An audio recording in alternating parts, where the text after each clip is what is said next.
Even as the beautiful game enjoys the ultimate high, we can't escape its ugly side. The abuse of England players after last year's men's Euros final exposed a nasty online world, and now the numbers back up what we all suspected.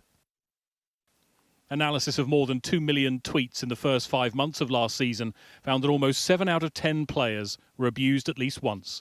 7% were abused every day, and half of all of the abuse was directed at just 2% of the players. 1 in 12 abusive tweets targeted things like a player's race or gender. We're really talking about abuse raining down on players every minute of every day, 365 days a year. So this is an industrial scale problem, and it requires industrial scale solutions.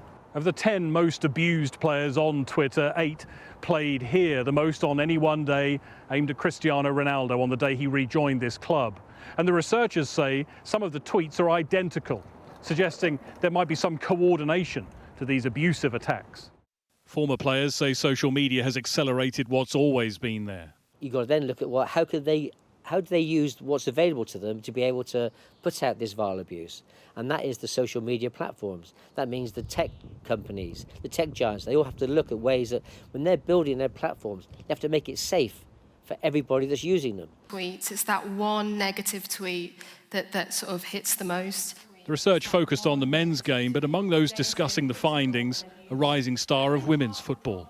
The growth of the women's game, compounded by our Euros final win the other day, should only sort of catapult us to a new level in terms of exposure and visibility. So I do have some concerns that one of the ripple effects of that may be abuse.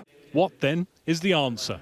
I feel that technology will come in that will nip out these tweets, because the nasty people, the abusive people, the racist people, even though there are not that many of them by comparison, they ruin it for everyone else. Twitter says it's committed to combating abuse, but knows there is work still to be done. Regulation of social media is coming, but so too is another football season, and sadly with it, almost certainly another onslaught of hate. Greg Milam, Sky News, Manchester.